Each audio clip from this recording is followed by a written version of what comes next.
Estamos aqui em mais um sábado com Jesus, né? Mais um sábado falando dele, e com esse personagem já mencionado, paralítico, né? Mais uma passagem bíblica, na verdade. E vamos ver se a gente vai conseguir levar a vocês os conceitos mesmo embutidos ali, valiosos, né? Que a gente deve perceber nas mensagens de Jesus nessa, especialmente que é a de hoje. Que seja bom para todos, que a gente possa ter um encontro, então, proveitoso. Paralítico de Cafarnaum. Eu vou começar com a passagem bíblica, como a gente de costume faz, né? E essa passagem, ela aparece nos 3 evangelhos sinóticos, né, de Mateus, Marcos e Lucas. Eu li as 3 passagens, são muito parecidas, são muito semelhantes, mas dessa vez eu tive mais simpatia pela passagem de Marcos. Normalmente a gente usa Mateus, os trabalhos, mas eu gostei da passagem de Marcos, vou lê-la, e a gente começa o nosso trabalho, nosso estudo hoje com ela. Cura de um paralítico, está no capítulo 2, versículos de 1 a 12. Depois de alguns dias, entrando novamente em Cafarnaum, ouviu-se que estava em casa. Muitos se reuniram a ponto de não mais haver lugar nem junto à porta, e falavam-lhes a palavra. Eles vêm trazendo-lhe um paralítico, carregado por 4 homens. Não podendo trazer-lhe por causa da turba, da multidão na porta, né, da turba, após remover a cobertura do teto onde ele estava, cavando-a, baixam o catre, a maca, né, o catre, no qual o paralítico jazia. Jesus, vendo a fé dele, diz ao paralítico: Filho, os teus pecados estão perdoados. Estavam assentados ali alguns dos escribas que arrazoavam em seus corações. Por que ele fala assim? Ele blasfema. Quem pode perdoar pecados senão o Deus único?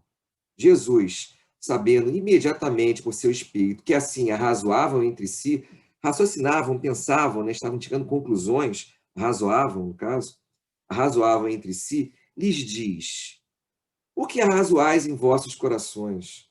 Que é mais fácil dizer ao paralítico: Estão perdoados os teus pecados?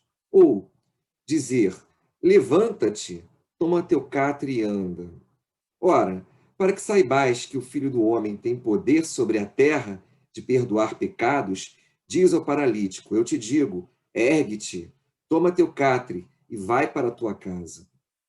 Levantou-se imediatamente, tomou o catre e saiu diante de todos, de sorte que todos estavam extasiados e davam glória a Deus, dizendo: Assim nunca vimos. Essa é a passagem do Evangelho de Marcos. Esse paralítico estava, segundo os textos, na casa de Pedro, né? Ele foi à casa de Pedro e lá se operou, aconteceu essa cura, esse milagre, né? Para alguns, um milagre. Eu queria, antes da gente trabalhar o texto propriamente, eu queria situar historicamente Cafarnaum, né? A cidade de Cafarnaum, que é uma cidade que tem uma relevância muito grande para a missão de Jesus, para o messianato de Jesus, né? Cafarnaum é uma cidade que ficava na margem norte do Lago de Genezaré, ou, como queiram, o Lago Tiberíades, ou o Mar da Galileia, tanto faz, são sinônimos, né? Esse lago de Genezaré, de Tiberíades, ele tinha várias cidades importantes, uma delas era Cafarnaum. Cafarnaum foi uma cidade que Jesus passou a morar, né? Ele morou nos últimos 3 anos de sua vida. Ele saiu de Nazaré e foi para Cafarnaum. Nazaré, Cafarnaum, essas cidades que circundam o lago Tiberíades, né, como Betsaida, como Magdala, como Tibéria, são cidades todas da Galileia, né, dessa região da Galileia. Outras regiões relevantes da Palestina, saibam, né, a região da Judéia, que tem, por exemplo, tinha a cidade de Jerusalém, a cidade de Belém, onde nasceu Jesus, né? Ele nasceu ali, estava de passagem, os pais estavam de passagem, nasceu, morou em Nazaré e cumpriu essa parte final da sua vida, muito importante, em Cafarnaum, né? Samaria também, uma região importante, Idumeia, outras regiões da Palestina antiga. Mas Cafarnaum, a nossa cidade aqui, ela ficava, então, na margem norte do lago Tiberíades, né? Perto da Via Maris, uma via muito importante que passava, que ligava a Síria ao Líbano, né? Tinha um trânsito de comércio muito relevante nessa via, né? Uma cidade que não existe mais, ela é uma cidade que ela está hoje mais ou menos próxima de uma cidade chamada Tel Hum, na atual cidade de Israel. Mas ela é uma cidade pequena, na verdade, para os moldes modernos, seria um vilarejo, seria uma vila, né, que habitavam 1.500 pessoas, mais ou menos, nessa região. Mas que tem uma relevância histórica, já que Jesus ali trabalhou ali, divulgou seus ensinamentos, fez suas curas, muitos milagres foram ali feitos. Por exemplo, né, a mulher hemorroíça, a cura do filho de Jairo, essa do paralítico, né, muito famosa, a cura do servo do centurião, da sogra de Pedro, já que Pedro vivia na casa de sua sogra, né, em Cafarnaum. Pedro e outros apóstolos, né? Pedro, como outros, foi pescador, trabalhou ali no lago, né, também, tirou seu sustento dali, os peixes do lago. Então, é uma cidade muito importante, muito central no messianato de Jesus, por isso essa menção, por isso esse esclarecimento sobre Cafarnaum, né? Então, vamos ao trabalho em si da mensagem, da passagem. A gente hoje está usando como livro de referência o livro Primícias do Reino, do espírito Amélia Rodrigues. E esse livro, tudo que é trazido ali, né, vem com muito mais detalhamento, vem com muito mais informações históricas mesmo, né, do que o texto bíblico original. O texto de Mateus e Lucas, ele é semelhante em termos de informações, de menções. Ele traz aquilo ali, ele traz aquelas passagens. E a gente não sabe muito mais do que... Não sabe, por exemplo, o nome do paralítico. A Amélia Rodrigues nos dá o nome, né? Então a gente vai descobrindo mais coisas a respeito dessa passagem magnífica. Antes propriamente disso, há um trecho de Amélia aqui em que Jesus se defronta, né, com Pedro, e Pedro o interpela e vê Jesus triste, melancólico, vê Jesus para baixo, estonho. E ele questiona: mestre, isso depois de um dia muito ativo, né, em que Jesus tinha operado curas, em que Jesus tinha se defrontado com os fariseus, mostrado a eles as verdades divinas, as verdades do reino, as verdades de Deus. E de repente Jesus triste, ele chorando, inclusive. Pedro me pergunta: mas eu não te compreendo.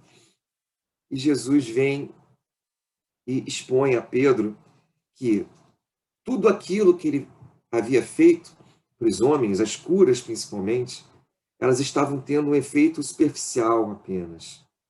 Estavam atingindo o corpo. Os homens estavam buscando e querendo a cura física. Ok, boa, necessária, né? Sabe lá quem sofre, o que pede. Eu falo como sofredor, tantas vezes pedi, os colegas companheiros aqui da casa sabem muito bem disso, quantas vezes pedi auxílio para dores físicas, para aflições físicas. Fui atendido em muitas delas. A gente solicita, a gente pede o auxílio. Jesus fazia isso, via o sofrimento de tantos que o procuravam. No entanto, o que Jesus verdadeiramente queria, o desejava, né, o ansiava, era que essa cura viesse associada, ou viesse como um alavanca, como um ensejo da cura moral, da transformação verdadeira daquele indivíduo. E isso não se dava na grande maioria das vezes. E não se deu neste caso, né? Então, Jesus menciona que muitos daqueles que estavam recebendo o auxílio não estavam, de fato, se transformando moralmente. Não estavam iniciando ali a sua reforma íntima, expressão muito usada pelo Espiritismo, né? A reforma nossa, verdadeira, a transformação moral. Então, aí ele menciona, ele dá o nome do paralítico, né? Chama-se Natanael Ben Elias, né? Então, o nome que a Amélia nos traz aqui, que eu fiquei sabendo através do livro dela. E ele fala: poxa, esse rapaz hoje recebeu essa dádiva, a cura, e ele agora, nesse momento, ele está entre prostitutas, está bebendo, num antro, num lugar de má reputação, se regozijando daquilo, só vendo aquilo como uma conquista pessoal, e nada mais. Ele lamenta, Jesus lamenta profundamente, que se ele não se der conta verdadeiramente do que isso significava, ou do que isso poderia trazer de benefício, e se ele continuasse ou seguisse na má vida essa que ele não estava participando intensamente, apenas porque não estava podendo, estava preso numa cama, mas agora liberto da cama, agora em condições para isso, a primeira coisa que ele fez foi voltar para um antro de perdição, um prostíbulo, e assim ele certamente iria seguir. E Jesus lamentando aquilo, lamentando que, dessa forma, ele ia retornar para a doença, porque a doença do corpo físico, ela nada mais é do que uma consequência da doença da alma, que passa através do corpo fluídico, perispírito.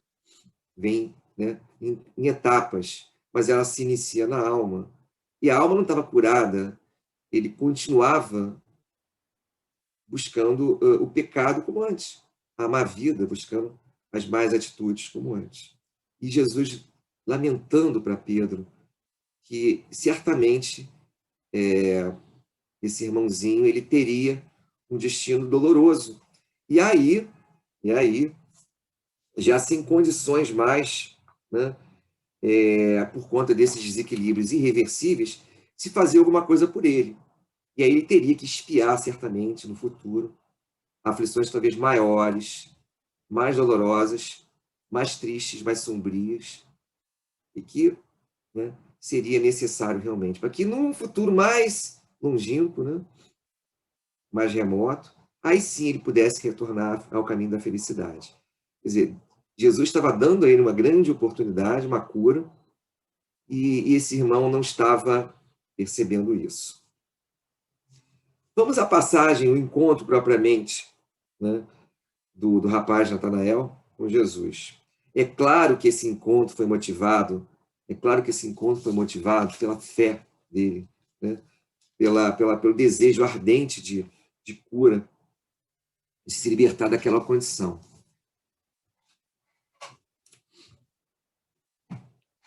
Na sala apinhada, ele encontra Jesus, ele vem através, como a mensagem disse, antes, na verdade, de eu falar do diálogo propriamente dos dois, eu queria pontuar alguns simbolismos que aí sim, né, o texto espírita, alguns textos espíritas que esclarecem, talvez a nossa versão do texto bíblico, que a gente possa pontuar sobre alguns elementos da mensagem. Por exemplo, ele foi carregado à casa de Pedro por quatro indivíduos, né? Então, isso sinaliza o auxílio que nós temos sempre que temos dificuldades, que solicitamos por conta da nossa fé, do nosso desejo ardente. Quando nós solicitamos verdadeiramente ou ardentemente, esse auxílio vem, né? Esses quatro, eles simbolizam, esses quatro que carregaram o catre, carregaram a maca, simbolizam esse auxílio que vem quando nós solicitamos com fé, né? Com desejo ardente de transformação, de modificação. Paralítico sinaliza, significa o quê? A nossa paralisia mesmo, moral, a nossa inferioridade, né? Todas as nossas potencialidades do espírito estão ainda estacionadas, paralisadas. É o aspecto moral da paralisia. Estamos paralisados moralmente. A paralisia física, a doença física dele, claro que é uma expiação, claro que é um resgate, uma situação oriunda de algo do passado, né? Certamente, crimes que ele cometeu, né? Pecados que ele cometeu, equívocos que ele praticou, que estão redundando nessa condição física da paralisia, da doença física. Mas a paralisia, simbolicamente, a paralisia moral, talvez a mensagem dita para as demais pessoas, para todos nós, possa ser levantada aqui, a paralisia moral. Então, a paralisia moral é a paralisia das nossas ações, né? Do lodaçal, né, que a gente se encontra em termos de ações, de atitudes, né? Para avançar na direção da luz. Então, já disse naqueles que trouxeram, né, como sendo o auxílio, a providência divina, como sendo os bons espíritos que vinham ao nosso socorro. Lembrar, por exemplo, de André Luiz em Nosso Lar, quando ele finalmente, né, com fé legítima, genuína e verdadeira, ele se ajoelhou e orou, pediu ajuda a Deus, imediatamente a equipe espiritual veio em socorro. Muito semelhante ao paralítico, né? A ajuda vem na hora que a gente realmente solicita aquilo que vem de dentro, né? A multidão que fechava, que bloqueava a porta, a turba, o termo que vem na mensagem, né? Seria o quê? A multidão, simbolicamente, a multidão dos nossos erros, né? O degrau evoluído que a gente está baixo ainda, né? O nosso orgulho, os nossos vícios, nossa inferioridade moral. Isso sim é aquela turba, esse muro, esse impedimento, né? Por isso que ele não conseguiu adentrar, não conseguiu avançar, teve que buscar uma outra saída, teve que buscar uma outra forma de chegar a Jesus, que estava dentro do recinto, dentro da casa de Pedro.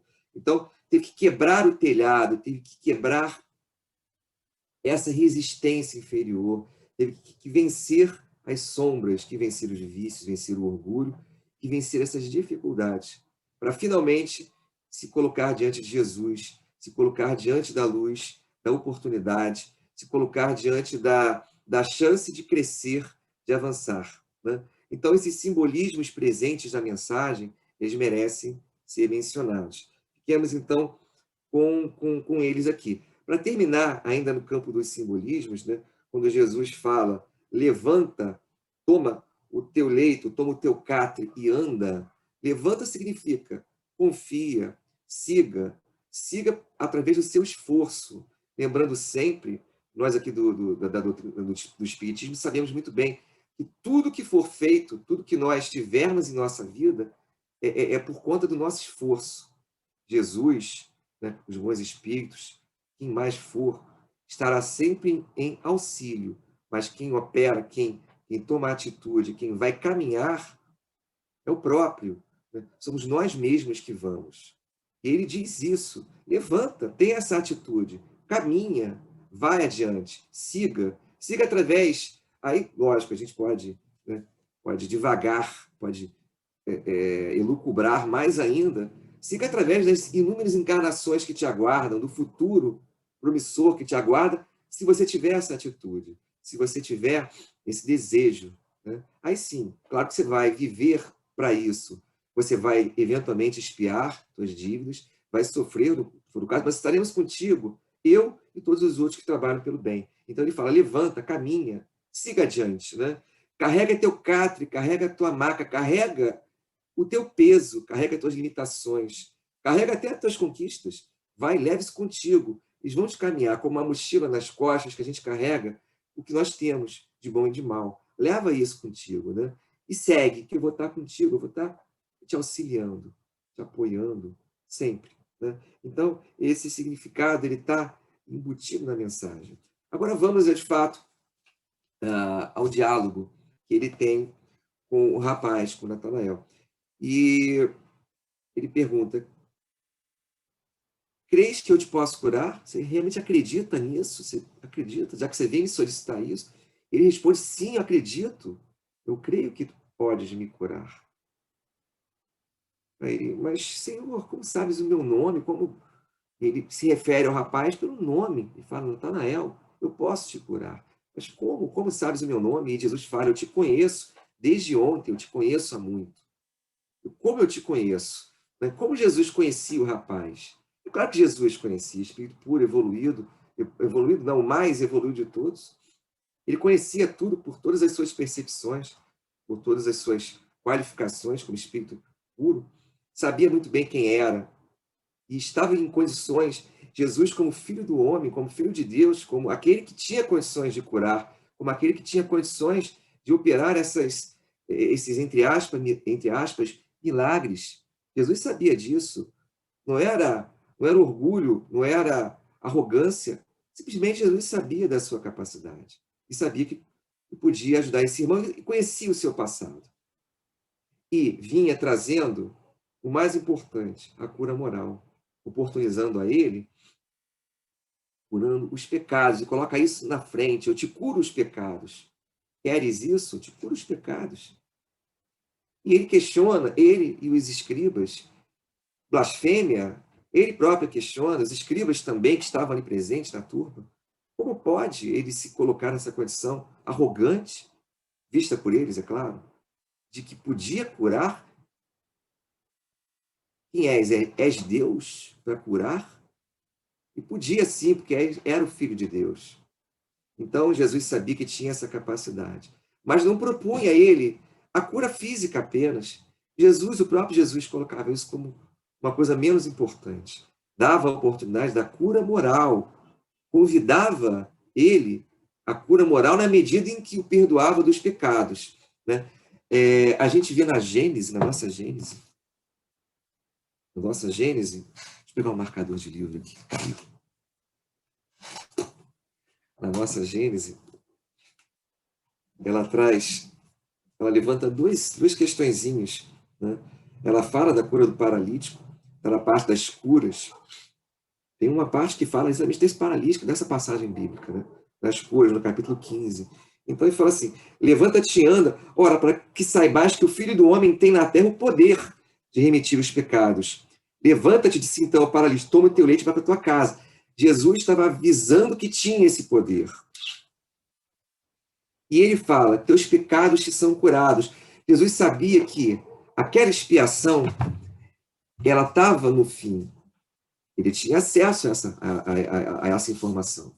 Ele sabia que o paralítico já tinha, de alguma forma, expiado os pecados e, por causa disso, estava apto a se ver livre daquela expiação física. Se não fosse isso, talvez a cura física não ocorresse da forma desejada. Mas Jesus sabia que ele já tinha expiado, ao menos fisicamente, essa condição. E estava oportunizando a esse irmão a cura física.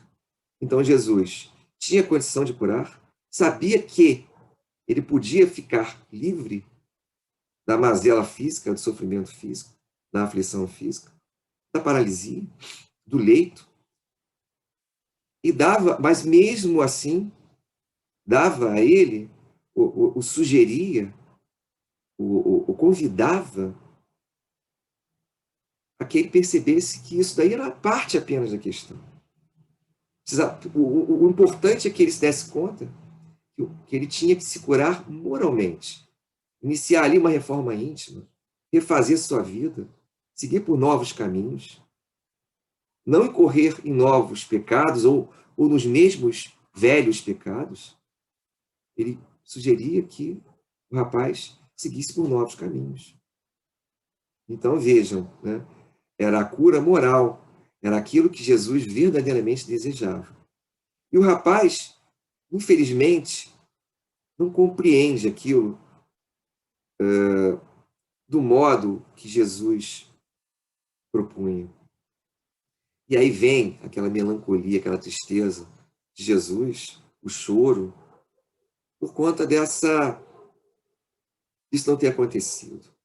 Claro que Jesus não tem como fazer pelo Espírito, pelo irmão ali, como não pôde fazer por tantos outros, por conta da sua iniciativa pessoal. Cada um tem que cooperar, né? A cura pode até acontecer, mas nós somos individualidades, nós somos responsáveis pelo nosso destino, pela nossa caminhada. E aí Jesus não pode interferir nisso. Não há como, né? Nós somos senhores do nosso próprio destino. Então, nós temos que fazer isso. E Jesus vai até esse ponto. O auxílio vem e veio. Nossa, quem dera eu pudesse ter Jesus me auxiliando nos momentos difíceis, vindo a mim, né, diante de mim, da forma como foi. Imagina que privilégio. Claro que ele vem o tempo todo, claro que sim, né? Vem através dos irmãos, da espiritualidade. Quem sou eu para reclamar disso? Eu que tanto auxílio recebi. Mas daquela forma, presencialmente, ali diante do rapaz. E ele não estava percebendo a grande oportunidade. Então, Eu acho que a questão mais importante dessa passagem, a questão que deve ficar para todos nós aqui hoje, aquela que a gente pode guardar como mensagem, eu sempre gosto de falar isso, cada estudo tem um itemzinho que é central, que é aquele que a gente tem que levar com a gente, aquele que a gente tem que guardar. E o desse estudo é isso. A cura, ela vem sempre como alavanca, como ferramenta, como alavanca. Ela vem como catapulta, né? Como alguma coisa que nos empurra, como motor de arranque para alguma coisa maior, que é a cura moral, que é a reforma íntima. É isso que importa.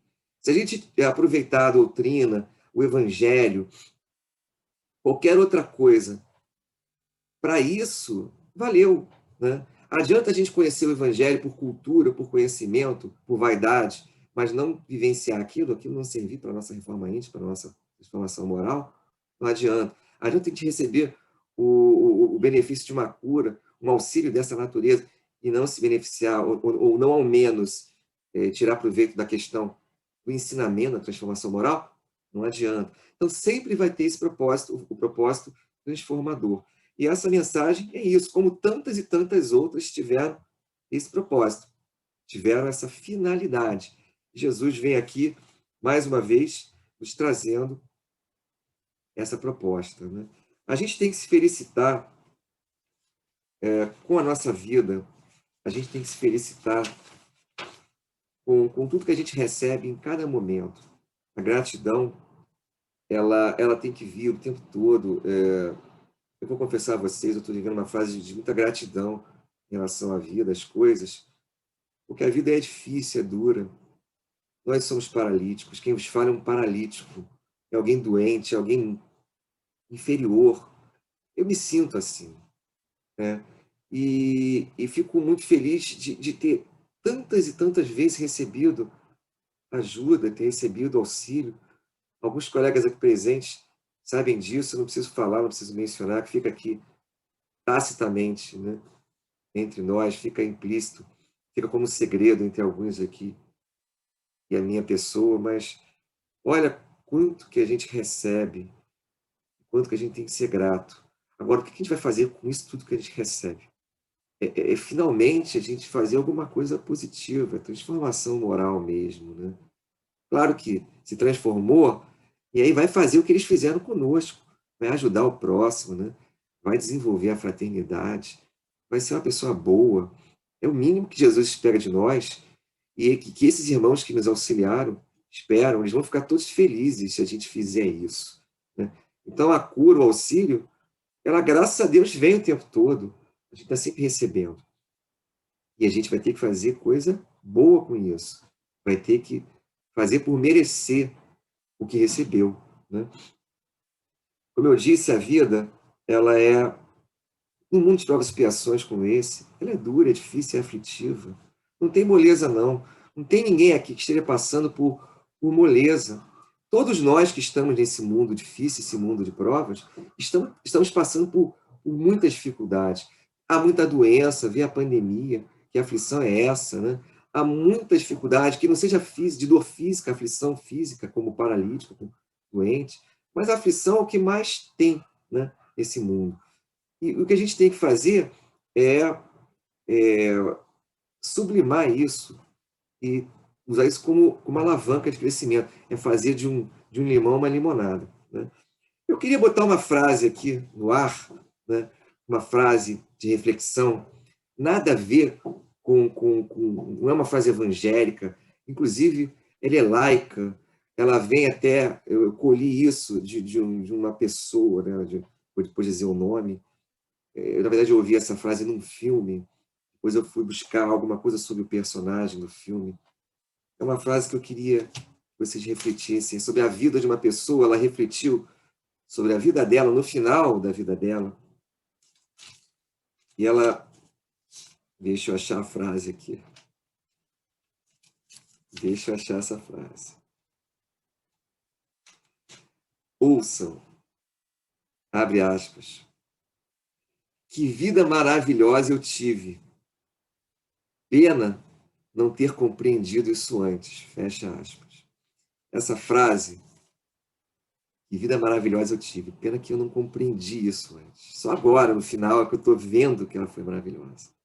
Essa frase é da escritora Gabrielle Collet, uma escritora francesa de final do século XIX, início do século XX, escreveu 30 livros, feminista, né?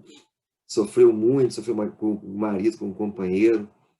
Talvez ela tenha tido uma vida um pouquinho promíscua, não sei se uma menção assim tão evangélica, tão pura, para uma palestra espírita. Mas eu queria que vocês pegassem pelo menos o conceito dessa frase, né? Ela, ao final da vida dela, ela reconheceu que, apesar da dureza que foi, das dificuldades, dos óbices do caminho, das pedras que ela teve que desviar, ela viu que foi uma vida muito valiosa.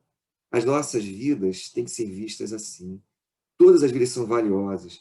Nós, todos, apesar do grande sofrimento, o paralítico, apesar do sofrimento, a vida dele era muito valiosa. Ele, no mínimo, estava espiando ali uma condição pretérita. Todos nós estamos tendo muitas e muitas oportunidades de fazer uma limonada do nosso limão. Claro que limão a gente tem o tempo todo, mas é fazer o melhor, é operar,